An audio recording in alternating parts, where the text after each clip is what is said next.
الحمد لله رب العالمين، الصلاة والسلام على سيد الأنبياء والمرسلين وخاتم النبيين سيدنا محمد وآله وصحبه أجمعين ومن تبعهم بإحسان ودعا بدعوتهم إلى يوم الدين. أما بعد، قال الله سبحانه وتعالى في القرآن المجيد والفرقان الحميد: أعوذ بالله من الشيطان الرجيم، بسم الله الرحمن الرحيم.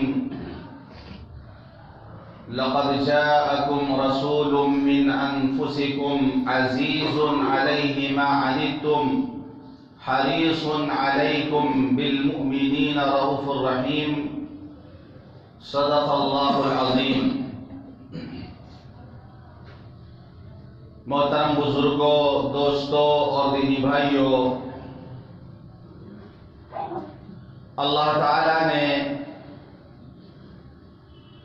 اپنے نبی، اپنے حبیب جناب محمد رسول اللہ صلی اللہ علیہ وسلم کو رحمت للعالمین بنا کر بھیجا. اللہ خود بھی رحمان اور رحیم ہے. رحمت اللہ کی خاص صفت ہے، اور رحمان اور رحیم بڑا مہربان، نہایت رحم کرنے والا. تو اللہ خود بھی رحمان ہے، رحیم ہے. اللہ نے فرمایا: عذابی اصیب بہ من اشاء. میرا عذاب اسی کو پہنچتا ہے جسے میں چاہتا ہوں. عذابی اصیب بہ من اشاء، میرا عذاب اسی کو پہنچتا ہے جسے میں چاہتا ہوں. وَرَحْمَتِي وَسِعَتْ كُلَّ شَيْءٍ، لیکن میری رحمت ہر چیز کو گھیرے ہوئے ہے. میری رحمت ہر چیز پر وسیع ہے. سبقت رحمتی علی غضبی، میری رحمت میرے غضب کے آگے آگے چلتی ہے. تو اللہ خود رحمان ہے، رحیم ہے. تو اس نے اپنے محبوب کو رحمت للعالمین بنا کے بھیجا، تمام جہانوں کے لیے رحمت بنا کے بھیجا. آپ تمام جہانوں کے لیے عموم رحمت بن کر تشریف لائے، اور اپنی اس امت کے لیے خصوصی رحمت بن کر تشریف لائے. پھر آپ نے جو جماعت تیار کی، صحابہ کرام کی جو مقدس جماعت تھی، ان کا مزاج کیسا بنا؟ تو قرآن نے کہا کہ محمد الرسول اللہ، محمد الرسول اللہ والذین معه اشداء علی الکفار رحماء بینہم، کہ محمد صلی اللہ علیہ وسلم جو اللہ کے رسول ہیں، جو لوگ ان کے ساتھ ہیں، جو ان کے ساتھی ہیں، اشداء علی الکفار، کفار کے لیے سخت ہیں. رحماء بینہم، اور آپس میں رحم دل ہیں. تراہم رکعا سجدا، تم ان کو دیکھو گے رکوع کی حالت میں، سجدے کی حالت میں. یا سوچنے والی بات یہ ہے کہ اللہ نے اخلاق کو پہلے بیان کیا، عبادت کو بعد میں بیان کیا. پہلے اخلاق کو بیان کر رہا، رحماء بینہم، آپس میں رحم دل ہیں. اس کے بعد عبادت کو بیان کر رہا، تراہم رکعا سجدا، کہ تم انہیں رکوع اور سجدے کی حالت میں پاؤ گے. اس سے اخلاق کا اندازہ لگانا چاہیے کہ ایک مومن کا اخلاق کتنا اچھا ہونا چاہیے.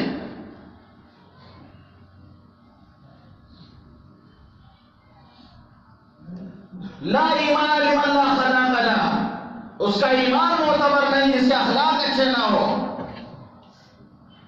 اکمل المؤمنین ایمانا احسنهم خلقا، مومنین میں کامل ایمان والا وہ ہے جس کے اخلاق اچھے ہوں. نمازوں کی بہت پابندی ہے، دین کی بڑی بڑی باتیں بھی ہو رہی ہیں،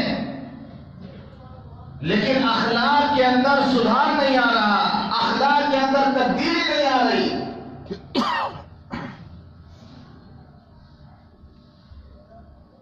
ایمان کے بغیر اخلاق معتبر نہیں، اور اخلاق نہیں تو ایمان بھی معتبر نہیں. یہ دونوں لازم مطلوب چیزیں ہیں. تو صحابہ کرام کی صفت بیان کی جا رہی ہے، رحماء بینہم، یہ آپس میں رحم دل تھے.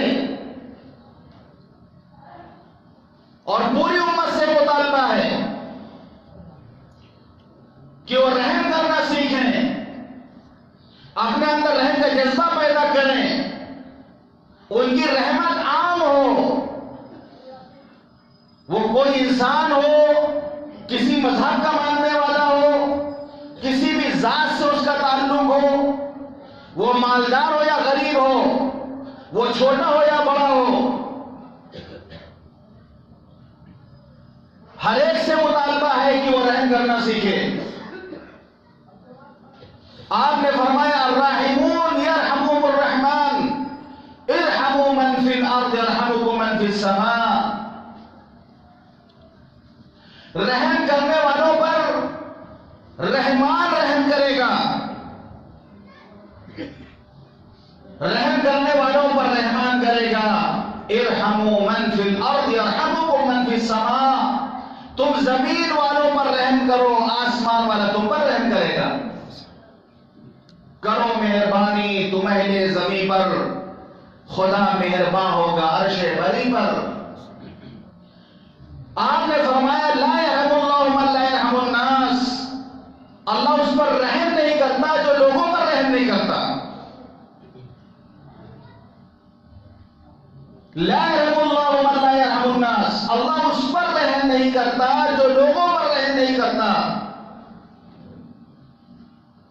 خدا رحم کرتا نہیں اس بشر پر، خدا رحم کرتا نہیں اس بشر پر، نہ ہو درد کی چوٹ جس کے جگر پر.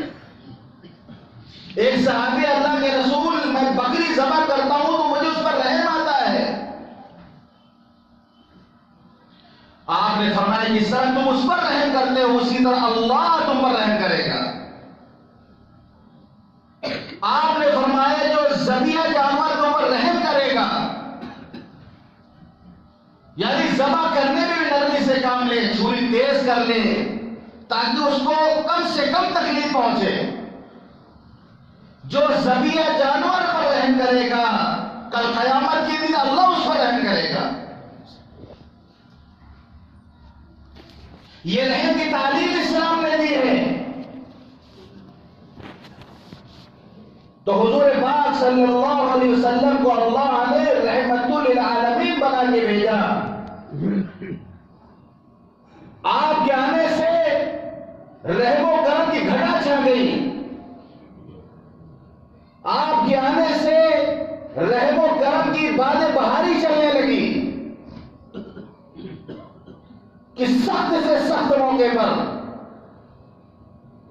مشکل سے مشکل حالات میں جب آپ سے کہا گیا غزوہ احد کے موقع پر صحابہ نے عرض کیا اللہ کے رسول آپ ان کفار کے لیے بد دعا کر دیجئے.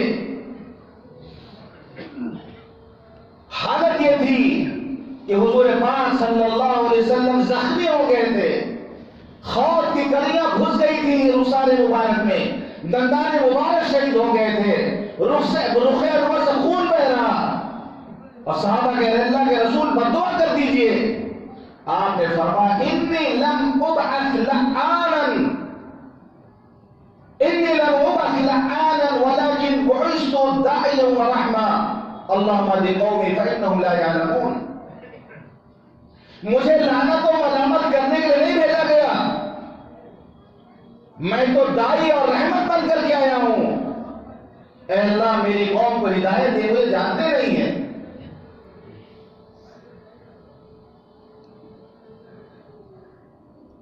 جانی دشمنوں کو جو آپ کے خون کے پیاسے تھے، جو آپ کے جانی دشمن تھے، فتح مکہ کے موقع پہ آپ نے سب کو معاف کیا ہے. لا تثریب علیکم اليوم اذهبوا انتم الطلقاء. آج کے دن پر کوئی مواخذہ نہیں، جاؤ تم سب کے سب آزاد ہو. آپ نے معافی کا عام اعلان کیا. اس وحشوں کو بھی آپ نے معاف کیا جس نے آپ کے محبوب چچا حضرت حمزہ کو شہید کیا تھا. اس ہندہ کو بھی آپ نے معاف کیا جس نے آپ کے محبوب چچا حضرت حمزہ کے ناک اور کان کو کاٹ کر گلے کا ہار بنایا تھا اور سینہ چاک کر کے کلیجہ چبانے کی کوشش کی تھی.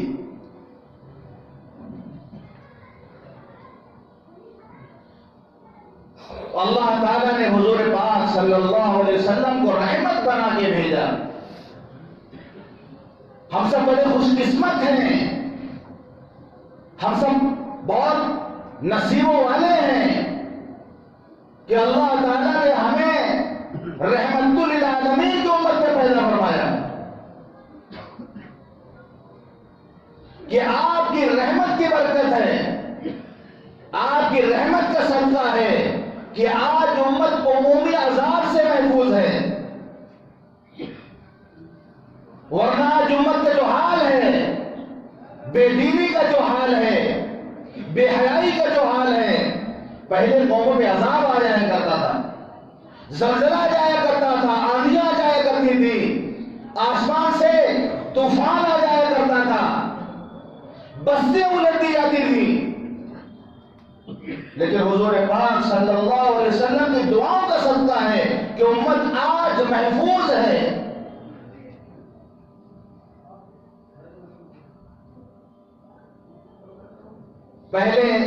پہلے شریعتوں میں یہ تھا، بنی اسرائیل میں اگر کوئی گناہ کرتا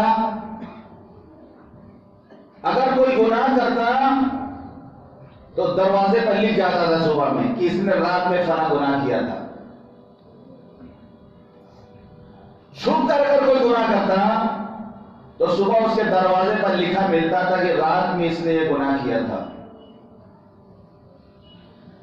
ہم چھپ کے گناہ کرتے ہیں، بڑے بڑے گناہ کرتے ہیں، تنہائیوں میں اللہ سے بغاوت کرتے ہیں، سارے دروازے بند کر لیتے ہیں، کھڑکیاں بند کر لیتے ہیں تاکہ کوئی دیکھنے نہ پائے.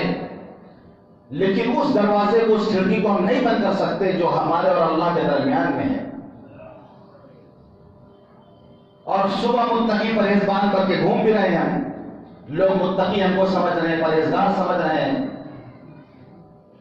رات بھر جام پیے، صبح کو توبہ کر لی. رات بھر جام پیے، صبح کو توبہ کر لی.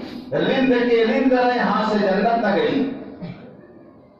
لوگ متقی پرہیزگار سمجھ رہے ہیں، لوگ سلام کر رہے ہیں، لوگ ہمیں عزت دے رہے ہیں. خلوت میں ہم نے بڑے بڑے گناہ کیے ہیں، لیکن اللہ نے ستاری کا پردہ ڈالا ہے. اللہ نے پردہ پوشی کا معاملہ فرما دیا. ورنہ قسم خدا کی اگر گناہوں کے اندر بدبو ہوتی، اگر گناہوں کا کوئی رنگ ہوتا اور لوگ جان جاتے تو شاید ہمارے قریب کوئی نہ بیٹھتا اور ہمیں اپنے قریب کوئی نہ بٹھاتا. تو اگر کوئی ہماری تعریف کرتا ہے تو ہم اس اللہ کی تعریف کریں جس نے ستاری کا معاملہ کیا ہے. اگر کوئی ہماری تعریف کرتا ہے تو ہمارے اندر تکبر نہ آئے، ہمارے اندر گھمنڈ نہ آئے، ہمارے اندر بڑائی نہ پیدا ہو. وہ ہماری تعریف نہیں کر رہا بلکہ اللہ کی صفت ستاری کی تعریف کر رہا. کہ اگر اللہ ستاری کا معاملہ نہ کیا ہوتا اور ہمارا عیب لوگوں کے سامنے آ جاتا تو پھر لوگ ہمارے ساتھ کیا معاملہ کرتے. اللہ معاف کر دیتا ہے، انسان معاف کرنے والے نہیں ہیں.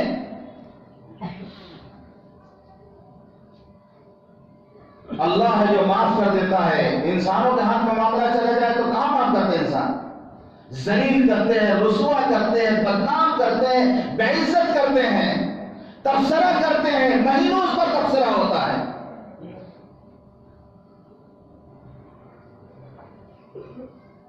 تو یہ امت پر اللہ کا فضل ہے کہ دروازے پر لکھ نہیں دیا جاتا، پیشانی پر لکھ نہیں دیا جاتا، اللہ ستاری کا معاملہ کر دیتا ہے. بنی اسرائیل میں جب اللہ تعالیٰ سے حضرت موسیٰ علیہ السلام ملاقات کرنے کے لیے گئے تھے، اللہ نے بلایا تھا ملاقات کرنے کے لیے. ملاقات کرنے جب گئے تھے تو بنی اسرائیل میں ایک آدمی کا نام تھا سامری. سامری نے زیورات جمع کر کے ایک بچڑا بنایا اور لوگوں سے کہا بنی اسرائیل سے کہ یہ ہے تمہارا معبود، اس کی پرستش کرو، اس کی عبادت کرو، یہ ہے تمہارا معبود. قوم گمراہ ہو گئی، اس بچڑے کی پوجا کرنے لگے. بنی اسرائیل میں وہ جو لوگ تھے، اللہ تعالیٰ نے حضرت موسیٰ علیہ السلام کو بتا دیا. اللہ تعالیٰ نے حضرت موسیٰ علیہ السلام کو بتا دیا تمہاری قوم گمراہ ہو گئی ہے. جب واپس آئے دیکھا قوم کو بچڑے کی پوجا کرتے ہوئے، عبادت کرتے ہوئے، تو جلال میں آئے، اپنے بھائی حضرت ہارون کی داڑھی پکڑ لی. یا ابن امہ، حضرت ہارون نے کہا کہ میرے بھائی لا تاخذ بلحیتی ولا براسی، کہ میری داڑھی مت پکڑو. میں نے کو سمجھانے کی کوشش کی، بہت تکلیف ہوئی. حضرت موسیٰ علیہ السلام نے جب قوم کو اس حال میں دیکھا، جب اللہ نے بتایا تو اتنا اثر نہیں ہوا، لیکن جب قوم کو دیکھا کہ تو جو کیفیت ان پر طاری ہوئی، جو جلال ان پر طاری ہوا، تو اس سے یہ پتہ چلتا ہے کہ لیس البصر کالمعائنہ، لیس السمع کالمعائنہ. سنی ہوئی بات دیکھی ہوئی برابر نہیں ہو سکتی. ایک بات آدمی سنتا ہے، ایک بات آدمی دیکھ لیتا ہے. ہم جہنم کے بارے میں سن رہے ہیں لیکن ہمارے اندر وہ کیفیت نہیں پیدا ہو رہی. لیکن اللہ کہہ رہا ہے لَتَرَوُنَّ الْجَحِيمَ. سورہ تکاثر پڑھایا، سورہ تکاثر چھوٹی سورہ، اس کا ترجمہ پڑھایا. لَتَرَوُنَّ الْجَحِيمَ، تم ضرور بھی ضرور جہنم کو دیکھو گے. دیکھنے کے بعد سمجھ میں آئے گا کہ جہنم کیا ہے. جیسی کرنی ویسی بھرنی، نہ مانے تو کر کے دیکھ. جیسی کرنی ویسی بھرنی، نہ مانے تو کر کے دیکھ.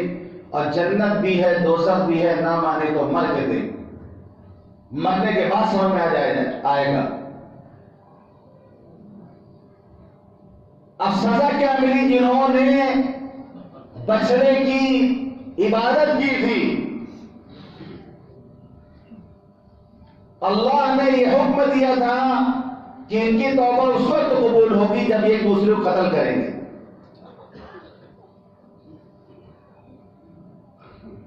وَإِذْ قَالَ مُوسَىٰ لِقَوْمِهِ يَا قَوْمِ إِنَّكُمْ ظَلَمْتُمْ أَنفُسَكُمْ بِاتِّخَاذِكُمُ الْعِجْلَ فَتُوبُوا إِلَىٰ بَارِئِكُمْ فَاقْتُلُوا أَنفُسَكُمْ. قتل کرو اپنے آپ کو، ایک دوسرے کو قتل کرو.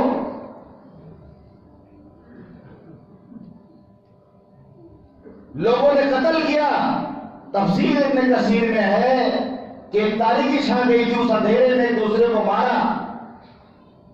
تقریباً 70,000 بنی اسرائیل مرے تھے اس میں. جو مر گیا تو اس کی توبہ قبول، جو زندہ بچ گیا تھا اس کی بھی توبہ قبول. ان سے غلطی ہوئی تو سزا کیا ملی؟ توبہ قبول کرنے کی کیا شرط لگی کہ قتل کرو ایک دوسرے کو. اور 70,000 بنی اسرائیل مرے تھے اس میں. لیکن ہمارے یہاں پوری زندگی اس نے شرک کیا ہو، پوری زندگی اس نے کفر کیا ہو، ایک مرتبہ سچے دل سے لا الہ الا اللہ محمد الرسول اللہ کہہ لیتا ہے، پوری زندگی کے کفر شرک کو اللہ معاف کر دیتا ہے۔ اس کلمے کی برکت سے ایک سیکنڈ میں کافر مومن بن جاتا ہے، جہنم میں جانے والا جنت کے راستے پہ آ جاتا ہے ایک سیکنڈ میں۔ یہ اس امت پر عظیم احسان ہے حضور پاک صلی اللہ علیہ وسلم کی رحمت للعالمین کا صدقہ ہے۔ پہلی شریعتوں میں یہ تھا کہ اگر کپڑے میں نجاست لگ جاتی تھی تو اس کو کاٹنا پڑتا تھا۔ اگر کہیں نجاست لگ جاتی تھی کپڑے میں تو اس کو پاک کرنے کے لیے اتنا حصہ کاٹ دو کپڑے کا، تب اس کو پاک مانا جاتا تھا۔ ہمارے یہاں کیا ہے، نجاست لگ جائے تو دھو لو، اس کو دھونے سے پاک ہو جائے گا۔ ورنہ عید کے دن آپ بہترین جو کپڑا خرید کے لاتے ہیں، آپ عید کے دن بہترین کپڑا خریدتے ہیں، بہترین جینس خریدتے ہیں، اور پھر کھڑے ہو کر کے 50 گرام پیٹرول جو لگا لیتے ہیں آپ، اگر کاٹنے کا حکم ہوتا تو پوری جینس بھی خراب ہو گئی ہوتی۔ کھڑے ہو کے پیشاب کرتے ہیں، پانی نہیں لیتے، مسلمان ہیں۔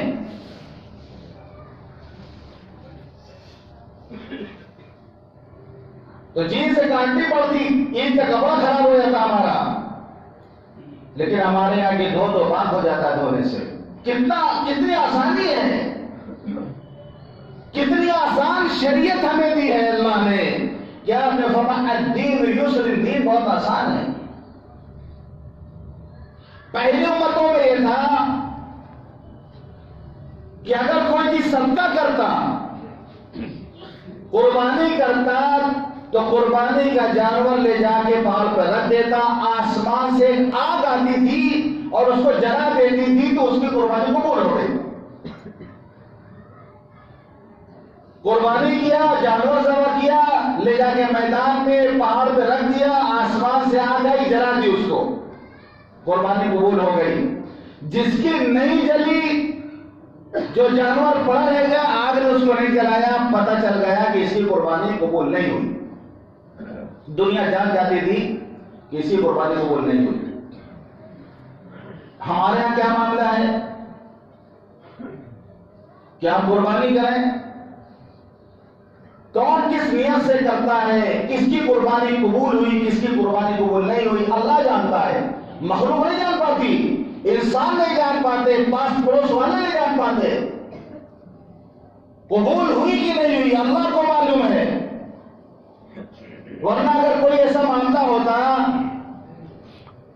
قربانی قبول ہو گئی کہ نہیں ہوئی، اگر لوگ جان جاتے تو پھر شاید اتنے دکھاوا نہ ہوتا، اتنی ریاکاری نہ ہوتی قربانی کے جانور کے معاملے میں۔ لوگ احتیاط سے کام لیتے، جیسے کہ کہا جاتا ہے، کہیں لکھا ہوتا ہے کہ آپ ہوشیار رہیں، آپ کیمرے کی نگاہ میں ہیں، تو آدمی بہت قاعدے سے رہے گا، ٹھیک ٹھاک کہ ہم جو حرکت کر رہے ہیں سب کیمرہ میں لوگ دیکھ رہے ہیں بیٹھ کر۔ بغیر کیمرے کے بھی ہمیں اسی طرح رہنا چاہیے۔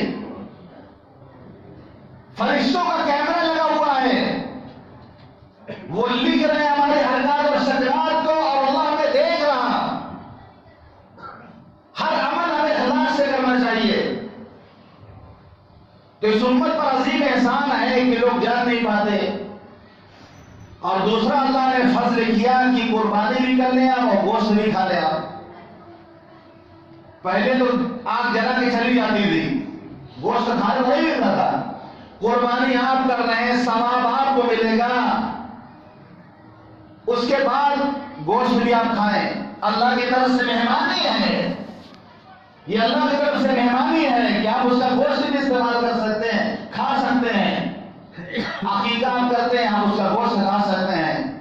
عقیقہ جو کیا جاتا ہے، نانا نانی دادا دادی سب اس کا گوشت کھا سکتے ہیں۔ بعض لوگ سوال کرتے ہیں عقیقہ گوشت میں نانا نانی کھا سکتے ہیں یا نہیں کھا سکتے؟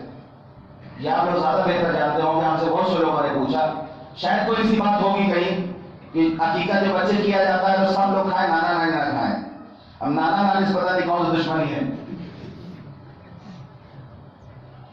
کوئی بھی کھا سکتا ہے۔ غریبوں کو کھلایا، رشتے داروں کو کھلایا، خود بھی کھایا. تو اس امت پر یہ عظیم احسان ہے کہ کتنی آسانی کا معاملہ ہمارے ساتھ کیا گیا ہے. تو اللہ تعالیٰ نے حضور پاک صلی اللہ علیہ وسلم کو رحمت للعالمین بنا کے جو بھیجا، تو آپ کی رحمت میں سے ہر ایک نے حصہ پایا. اور اس کی تفصیل پوری میں نے بیان کی گزشتہ جمعے کو، یہاں تک کہ میں نے بتایا تھا کہ انسان تو انسان، جانوروں پر بھی آپ نے رحم کرنا سکھایا ہے. جانوروں پر بھی آپ رحم کرنا سکھایا ہے. جانوروں کے لیے بھی آپ رحمت للعالمین تھے. کہ حضور پاک صلی اللہ علیہ وسلم مدینہ منورہ میں ایک باغ میں تشریف لے گئے، دیکھا ایک اونٹ بندھا ہوا ہے. اس اونٹ نے جب حضور پاک صلی اللہ علیہ وسلم کو دیکھا تو چلا کر کے رونے لگا، اس کے آنسو بہنے لگے. آپ اس کے قریب تشریف لے گئے، آپ نے اس کے اوپر اپنا ہاتھ رکھا، جس طریقے جانور کا سہلایا جاتا ہے، پھر سہلائی جاتی ہے، یعنی آپ نے اس کو تسلی دی. پھر آپ نے پوچھا کہ اس اونٹ کا مالک کون ہے؟ ایک انصاری ہے، انہوں نے کہا اللہ کے رسول یہ اونٹ میرا ہے. آپ نے فرمایا کہ اس بے زبان جانور کے بارے میں تم اللہ سے نہیں ڈرتے؟ جس نے تم کو اس کا مالک بنایا ہے، یہ اونٹ مجھ سے شکایت کر رہا کہ تم اس کو بھوکا رکھتے ہو اور اس پر زیادہ بوجھ لاد کر اس کو تکلیف پہنچاتے ہو. یہ اونٹ مجھ سے شکایت کر رہا کہ تم اس کو بھوکا رکھتے ہو اور زیادہ بوجھ لاد کر اس کو تکلیف پہنچاتے ہو. جس طریقے سے حضرت سلیمان علیہ السلام جانوروں کی بولی کا معجزانہ طور پر سمجھ لیتے تھے، اسی طرح حضور پاک صلی اللہ علیہ وسلم بھی معجزانہ طور پر جانوروں کی زبان سمجھ لیتے تھے. کہ حضرت عبداللہ ابن مسعود رضی اللہ عنہ فرماتے ہیں کہ موقع پر ایک جگہ حضور پاک صلی اللہ علیہ وسلم نے قرآن ڈالا اور ہم قضائے حاجت میں تشریف لے گئے. ہم نے دیکھا یہ جگہ ایک چھوٹا سا پرندہ، ایک چڑیا ہے جس کے بچے دو چھوٹے بچے ہیں. سرخ رنگ کی چڑیا تھی، اس کے دونوں بچوں کا اٹھا کے لے کے چلے آئے. اب وہ چڑیا منڈا رہی ہے، جا رہی اڑ رہی ہے. ماں تو ماں ہی ہوتی ہے، جا نہیں رہی. حضور پاک صلی اللہ علیہ وسلم واپس تشریف لائے. آپ نے پوچھا کہ کس نے اس پرندے کے بچے کو لے کر کس نے اس کو تکلیف پہنچائی؟ اس کے بچے واپس کرو اس کو. چھوٹی سرخ رنگ کی چھوٹی سی چڑیا ہے، آپ نے اس کو بھی تکلیف پہنچانے سے آپ نے منع کیا کہ اتنے وقت کے لیے کہ اس کے بچے کو لے لو، پریشان ہو کے چھٹپٹا رہی ہے، ادھر سے ادھر اڑ رہی ہے. ممتا ہر ایک کے اندر ہوتی ہے، وہ انسان ہو یا جانور ہو. ماں تو ماں ہی ہوتی ہے، چاہے وہ انسان کی ماں ہو یا جانور کی ماں ہو. اولاد ماں کو بھول جاتی ہے، ماں اولاد کو نہیں بھولا کرتی.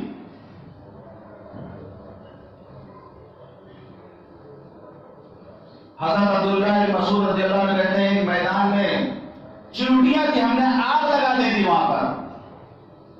ہم نے وہاں پر آگ لگا دی تھی تو آپ نے پوچھا کہ یہاں پہ آگ کس نے لگائی؟ یہاں چیونٹیاں ہیں، آگ کس نے لگائی؟ بتائیں ہم لوگوں نے لگائی. آپ نے فرمایا آگ دینے کا عذاب صرف آگ کے مالک کو پہنچتا ہے جس نے آگ کو پیدا کیا ہے. صرف اسی کا حق ہے کہ وہ کسی کو آگ میں جلائے، اس کے علاوہ کسی کو حق نہیں کہ کسی کو آگ میں جلائے. یہاں ایک بات سمجھ میں آتی ہے کہ مچھر مارنے کے لیے جو آج کل الیکٹرک شاٹ جو بیڈمنٹن نہیں آتا ہے، چٹ چٹ آپ اس سے بٹن دبا کے مارتے اس میں چنگاریں نکلتی ہیں. اس واقعے کو آپ سامنے رکھیں، اور جو آگ میں جلا کر مچھروں کو مارتے ہیں وہ بھی صحیح نہیں ہے، کیونکہ اس میں سے کرنٹ نکلتا ہے، آگ نکلتی ہے، اس میں جل جل کے مارتے ہیں.